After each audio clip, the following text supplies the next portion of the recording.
Ada dua metode yang biasanya dipakai untuk ngebantu kita ngelunasin hutang.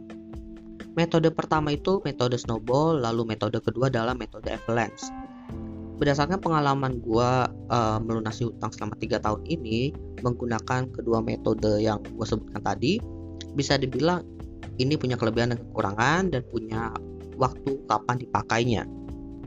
Perlu digarisbawahi di sini bahwa kedua metode yang gue sebutkan tadi itu tujuannya untuk membantu kita mendata dan juga mengambil keputusan. Keputusan apa? Keputusan dalam mengalokasikan dana yang kita miliki untuk menyelesaikan hutang-hutang terlebih dahulu. Sebelum masuk ke dalam pembahasan kedua metodenya, ada hal yang harus kita lakukan terlebih dahulu, yaitu kita harus mendata semua daftar hutang kita. Simple aja, kalian tinggal bikin semacam poin-poin atau mungkin numbering gitu dari 1 sampai berapa, pokoknya semua daftar hutang kalian. Kemudian di sampingnya ada jumlah besar hutangnya, lalu sampingnya lagi ada jumlah cicilan per bulannya, dan sampingnya lagi jumlah besar bunganya.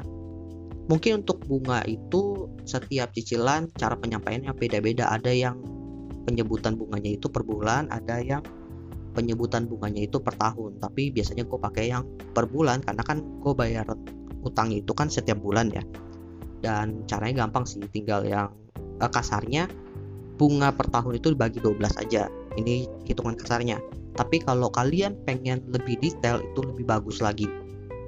Setelah kalian udah melisting nih daftar hutang kalian, barulah kita masuk ke metode pelunasan hutang.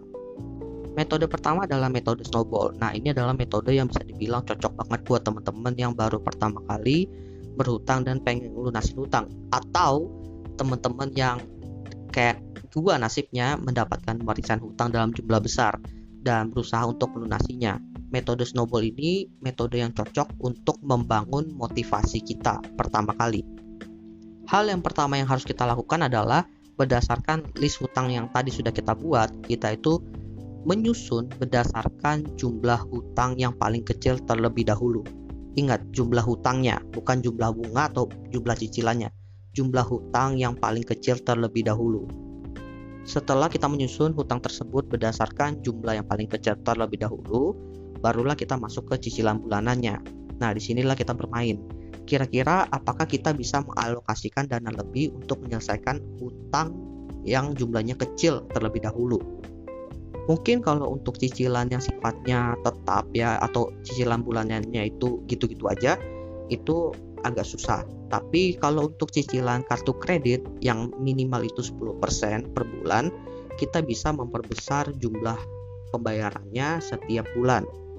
Disinilah kita bermain, di mana kita memperbesar jumlah pembayaran cicilan kita setiap bulan dengan tujuan untuk menyelesaikan hutang terkecil lebih dahulu.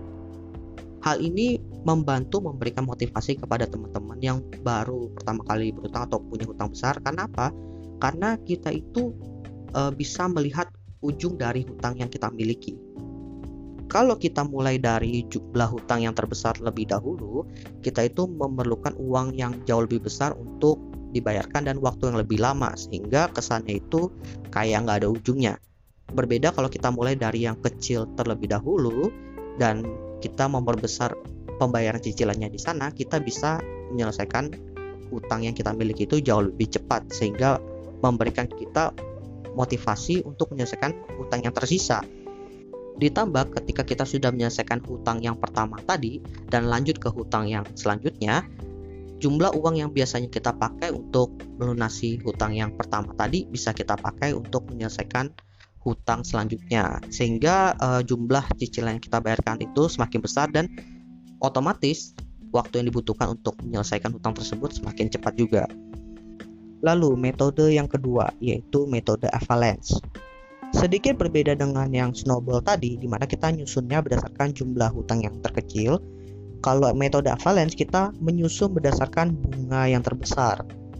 Makanya tadi gue bilang kalau kalian bisa mendetailkan jumlah bunga kalian itu semakin bagus juga sih. Metode ini dari pengalaman gue bisa dibilang bukan metode yang tepat untuk teman-teman yang kalau bayar hutangnya itu sifatnya cicilan setiap bulan. karena ini metode yang cocok ketika kalian itu punya uang lebih. Biasanya kalau kita mulai dari bunga yang besar itu, jumlah cicilan atau jumlah hutang yang kita miliki terhadap hutang tersebut juga gede. Dan kalau seandainya kita mulai dari sana, waktu yang dibutuhkan untuk menyelesaikan hutang tersebut pun semakin lama juga, sehingga kurang bagus untuk teman-teman yang mencari motivasi dalam melunasi hutangnya. Tapi kalau seandainya teman-teman itu punya uang lebih ya, jadi kalian udah punya uang memang khusus untuk dialokasikan dalam melunasi hutang, dan tiba-tiba kalian dapat uang jackpot juga, kalian pakai uang tersebut untuk melunasi hutang. Nah, kalian bisa menggunakan metode ini. Kalian bisa menambahkan jumlah cicilannya itu di hutang yang punya bunga paling besar. Tujuannya selain mengurangi hutang tersebut, juga melunasi pembengkakan yang terjadi akibat bunga yang ada. Tapi kenapa metode ini harus tetap kalian pertimbangkan untuk digunakan? Karena perlu diketahui bahwa bunga hutang itu kalau didiamkan itu kayak bom waktu. Semakin lama akan semakin besar, dan kadang-kadang hutang kita itu besar bukan karena hutangnya, melainkan dari bunga hutang tersebut. Bahkan ya, sedikit bocoran aja, ada hutang nyokap gua di mana yang hutang pertama, hutang A itu nominalnya 2 digit, lalu ada hutang kedua itu cuma 1 digit, tapi bunganya itu jauh lebih besar. Bahkan gue mencoba berhitung dari segi bunganya itu, bunga yang 1 digit itu bisa sampai 2 tahun dari bunga yang 2 digit tadi. Makanya gue merasa metode ini sangat membantu buat teman-teman yang mengambil hutang dalam jumlah banyak, tapi kebetulan ada satu yang bunganya itu gede. Karena balik lagi ya, ketika orang berhutang itu kadang nggak dipikirkan dengan matang, sehingga pas diambil, waduh kok bunganya gede banget, seperti itu, dan jatuhnya malah bengkak karena bunga. Oke, gua rasa itu aja sih yang pengen gue bahas dalam melunasi hutang. Semoga kedua metode yang tadi gue jelasin itu cukup membantu buat teman-teman yang pengen melunasi hutang, dan kalian bisa memanfaatkan kedua metode tersebut dengan bijak. So, thank you buat teman-teman yang sudah mendengarkan. See you next time di episode selanjutnya.